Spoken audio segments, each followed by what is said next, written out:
It's a disposable skill. Magic? Well, you know, he was known for having a jump shot in college, so I hope that he hit a few jumpers. That damn James Harden set me up, man. He wouldn't let me practice. He wouldn't even let me take off my tie. And he said, hell with that, get behind the three-point line. I said, why are you doing this to me? He said, as much smack as you talk about everybody else, I don't want to hear nothing. Get behind the three-point line and jack it up. It was bad. It was bad day. It was bad day. Well, you know, you were talking stuff about my Jay on the promo yesterday. Yes, I was. And so, you know what I do to you. I might not do what James do to you, but, you know. Well, listen, it man, could be another bad your day. jump shot developed as you grew, as you got older in your career. Yeah, you're Early right. on, You're right. you were not a jump shooter. But didn't you set the record for consecutive threes in the Oh, five? stop kissing up. I'm pretty sure. Kissing up. Don't tell him all the stuff. Don't throw salt Come on on now, it. you know I know him anyway. You know me, you know I know him. No, jump shooting was not my game. It was not your thing. But in fairness to Magic, it wasn't MJ's either. No. Yeah, at first. He developed. And let me say this, too, while we're on that young man. Whoever closes the end of the season between Russ, and Harden going to win the MVP. Because No question. Them dudes are balling so hard. And I don't know how you're going to decide which one of them guys. Let me tell you, and you tell me whether or not you disagree. But let me just say, go ahead. The triple doubles, that mean a lot to me because I know how difficult it is to get one. Averaging. So it is. And then what James is doing and where he has his team. See, I give a vote here and I give a vote here. So now Russell's working with less. Yes. Working with less. Yes.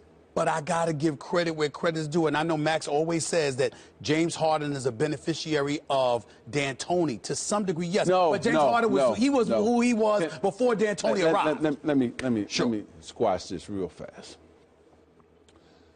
Pat Riley came to me and said, Irvin, it's your team now. I said, did you ask Kareem that I can have this green light? Because, you know, he said, yeah. I said, okay, I got to go from 17 points now to 25 points. He says, that's what's going to help us win championships now, you scoring more. That added responsibility made me a better player and the MVP of the league. It's not his system. It was him saying, here's the ball, you're going to be the point guard now. That added responsibility of playmaking has made James Harden a better player. Same thing with Russ. KD leaves, okay, it's your team now. You have to play at a high level and get these triple doubles just for them to win. I have a question about that, though, because you were able to do that in the context of championship teams. Right. Even as you added responsibility and filled up the stat line, triple doubles or what have you, it was still very much the ball was moving. It just didn't stick with you and you dribble to death, right? The ball was moving. You made all your teammates feel they could be the best versions of themselves. You trusted them. Right. Russell Westbrook's my favorite player because it's unbridled aggression. How often do you get to see that at that level? But at the same time, I wonder what someone like you, what you think about his style of play. Is he trying to do too much? Is he not doing enough of what you did by trusting his teammates and to elevate their play by helping them be the best versions of themselves? But he is trusting them because he's still getting the assists. And they built this team, brought shooters in, Anderson in, you know, and so it was a great pickup, Ryan bringing him in. And so what they do is, one, pick and roll, 3 shooters in the corners, and play like that. That's D'Antoni's system, though. But they're winning with it. Third best record in the West. I'm talking about Westbrook. Harden, yes, Westbrook. I mean. Look, I am this guy. Amazing. Where he has this team, you take him off that team, and where would they be? He is playing at a high level. There's only been 2 guys I've seen with the type of athletic ability and the endurance. Iverson. Well, that's the third one. Okay. So Allen, LeBron, and Michael Jordan. I've never seen a guy like Westbrook that plays that hard for 42, 44 minutes Stop and at right that there. pace. I'm going someplace. Ooh. Kevin Durant left to go to the Golden State Warriors. Your reaction, remind us of what your reaction was before when it first happened, July 4th, and where are you now as it pertains his willingness to make that move and what it left Russell Westbrook with? Well, I didn't like it. I wanted them two to stay together because I look forward to seeing OKC every night. I was looking forward to watching them two together. Last season, the season before, I tuned in. I ran home just to watch them play because they were great together. And so, and when you come that close to beating a team, you always look forward to the next year. I'm going to get you next year. Okay, I made some mistakes, just like in '84 against the Celtics. We came up short, but we want you again in '85. And sure enough, we came back in '85 and beat the Celtics. I thought if they stayed together, that would have happened. And just so, Max, Golden State. just so you know, my issue wasn't with Kevin Durant leaving. It's him choosing to go to the team that beat him a month earlier in the Western Conference Finals after being up 3-1. Is that extra for you? Well, I think as a competitor, you never think like that. I would never think to join the Celtics or to join the Bulls with Michael. Pistons or anybody else. And the Pistons with Isaiah. You know, we wanted to take it to each other, and we did that. But he's there. And this team, special, special. No question. I tell you, isn't that acknowledgement of LeBron though? Like Kevin Durant looks at LeBron, who's just unbelievably great. He's like you and Michael had a baby, and it was LeBron James. He does all the things that you do, and a lot of the things that both you did. How do I get over that hump with Kyrie and Kevin Love? And Durant looks around and goes, I think the only way to do it is to go to Golden State. Well, he said he looked up and said, hey, LeBron got all these championships and I don't have any. And that's why he joined them. He wanted to win championships. Let's stay with LeBron because I want to get your thoughts on some breaking news. So a lot of people have been saying lately that maybe the Cavs can't contend with the Warriors. Now we just heard Kevin Love's out 6 weeks. He's getting his knee scoped. How much does this hurt this Cavs team? It hurts him a lot because, again, what he does, they don't have anybody on that team that can do it. Because we're entering, that's playoff time almost. One statement, one question. Statement. This proves that if they didn't flat out lie, they were fibbing significantly when they were acting like Kevin Love is here to stay, we ain't thinking about moving him, etc. Because as I reported on numerous occasions, the health of Kevin Love was a question mark. Back, knee. Don't tell me in the midst of a $113 million contract with back and knee issues, you think about keeping the dude. Stop it. So we're done with that story. Question to you. Carmelo Anthony.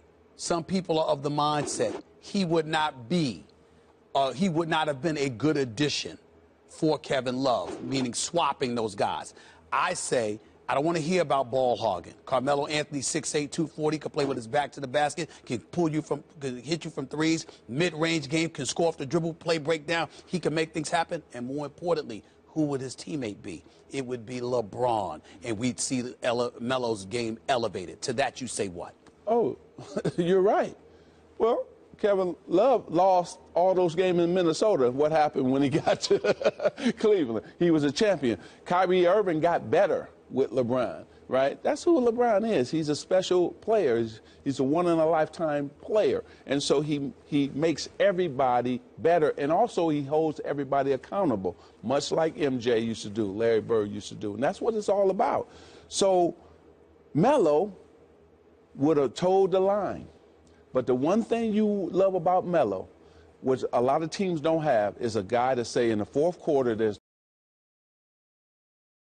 and they get their threes. And steal and block shots. Exactly. Number one. And even the jump shots come from, you got to get to the paint one way or another. Either you post or you dribble penetrate to the paint. But you got to get there to make it happen. You got to get there. That's right. And they do it off of steals and blocks in their defense, right? So Carmelo is a guy you can always count on to say, okay, I'm going to get to my spot. He always gets to his spot and raise up over you or takes it and gets fouled. And some of these teams in the playoffs right now, they need a guy like that.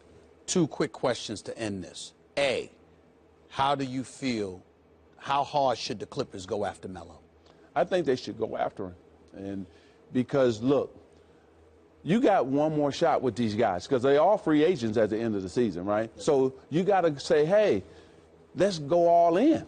Let's go all in and try to get to take my chances against Golden State. Last question. New York Knicks.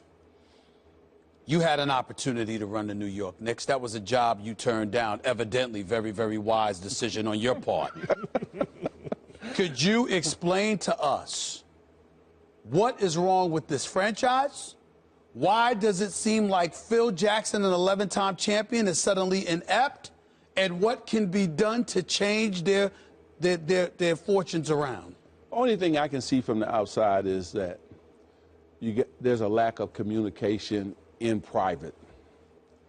I don't think if you should put everything out in the public before you even talk to your superstar, right? I think there's a conversation. Hey, man, do you want to be here? Or do you want to leave? And have that conversation between the two of them, not on Twitter. And now you have to remember, you can never disrespect a superstar or any player, but especially a superstar, because everybody looks up to Carmelo. Because Carmelo, Chris Paul, Dwayne Wade, LeBron James, they're all best friends. And these are dudes who run in the league. So if you disrespected him, they're going to put the word out on you. Like, man, maybe this is not the spot you should come to. See, so I don't Phil think... has hurt himself. Phil has hurt the New York Knicks because of the imagery of him backstabbing his star player. Yes, so I think they should get together. They still got a week to go. Melo, what do you really want, right? And let's see if we can make this happen. Or do you want to stay a Knick? And they need to have that conversation. Without that conversation... Got a no-trade clause, Magic, and he may not want to leave, but Phil wants him to leave. I think that's why Phil's been doing this. Phil wants him going so he can start anew without Melo. But see, that's why you lose the battle, because you know that my man got the last say-so, and he can just say, I'm going to just sit here. Because you disrespected me like this? It doesn't make any sense. You're also driving down his trade value. What is Phil Jackson doing? Yeah. He's making him less valuable, even if you want to build around Porzingis, which I think is a very good idea going forward, because their primes aren't going to overlap, really, Carmelo and Porzingis. Why would you talk down his trade value? You want to get something good for him. It doesn't make sense, Magic. I tell you this. I love the guy because he wants to be a Knick. He loves playing in New York. It's difficult to play in New York and LA. It's difficult to play for Boston unless you coming in and really understanding the fan base. The Celtics fan base know championship basketball. The Knicks fan base know good basketball and championship basketball. The Laker fan base know that. So when you come in those cities and playing for those franchises, you got to understand that this fan base is not going to let you have bad nights. They all still show up. That is, I just want to pat them on the back. The Laker fans, same thing. They still all show loyal. up. They love their team and their town, and they want to win. If I'm Phil, I say, man, let me just build around this cat. Let me just keep him. I got to tell y'all, Clippers games look like a high school environment compared to Laker games. It's night and day. Even now. Big brother, little brother, even with the Clippers having more success. When Magic Johnson speaks, we listen. Unfortunately, we run out of time with you. Wish we had more time. Well, let me just say, go Dodgers, go Dodgers. The season's going to start. You guys are looking pretty good. Good luck with the Dodgers, the Lakers, everything, Magic. you. Appreciate you. Come back soon. Watch out for these two guys, you know. Man, I still haven't been to your office in L.A. You coming? I know.